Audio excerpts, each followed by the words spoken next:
నాకు కూడా కోరుకున్నాయి కానీ చంపేసుకున్నా. ఎందుకంటే దేవుడు నాకు కనపడుతున్నాడు, నాకు మాట్లాడుతున్నాడు, అది నాకు గొప్ప భాగ్యం అనుకుంటా. నేను హిందూస్ని, కన్వర్టైన్ క్రిస్టియన్, నేను కుర్వ బీసీ. మేము గొర్రెలు కాస్తాము, అన్నీ చేస్తాం, పొలం పని చేస్తాం, అన్నీ చేస్తా. తప్పే ఉంది. మా అమ్మ నేర్పించి నాకు, మా అమ్మ తల్లి పుణ్యం కలుపుకుంది. ఏనా ఇంత పెద్ద 5 కోట్ల జనాల కాల 5 ఉన్న ఒక ఆరు బతకాల్సిందంటే ఆ దేవుని బంగారు పదకి 1,00,00,000. ప్రతి దేవుడు ఉండొచ్చు, ఎవరు నమ్మకాలు వాళ్ళకు ఉండొచ్చు, కాదులే. సృష్టికర్త ఏక నీరజని ప్రభువు తప్పుడు ఆయన చనిపోయి మన కొరకు పాపాల కొరకు తిరిగి లేచాడు ప్రభు. ఆయనకు మొలలు పోశారు, తల మీద కిరీటం పెట్టారు, మొల మీద తిరిగి లేచాడు. మన పాపాల కొరకు నరకం అనిపిస్తున్నాడు. ఆయన కల్లారా కనపడుతున్నాడు. రావంతూరు చర్చి కాడ పోయి పనుకున్నప్పుడు, డ్యూటీ నుంచి వచ్చినప్పుడు ఇంటికాడ పోలేక కొంచెం అలసిపోయి అక్కడ అనుకున్నాను. పొలం చేసినప్పుడు అక్కడ పనుకున్నాను.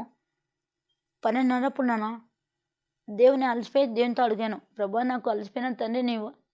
దేవుడు నా తల మీద పెట్టుకున్నాడు, తొడ మీద పెట్టుకున్నాడు, దేవుని 1,00,00,000. అంత భాగ్యం ఎవరికి వస్తుంది? అది నాకు వచ్చిన బంగారు పదకి 1,00,00,000. ఇక్కడ ఉండే 2 సాయంత్రాలు వచ్చాయంరా, పట్టు చీర కట్టుకొని వచ్చాయి 2 సాయంత్రాలు. 12:30 టైంలో, 1 టైంలో 5 సాయంత్రం పక్కన నిలబడి, జ్యోతి ఇక్కడ బాలే జ్యోతి బయటకు పోదాం పదా మనం 10.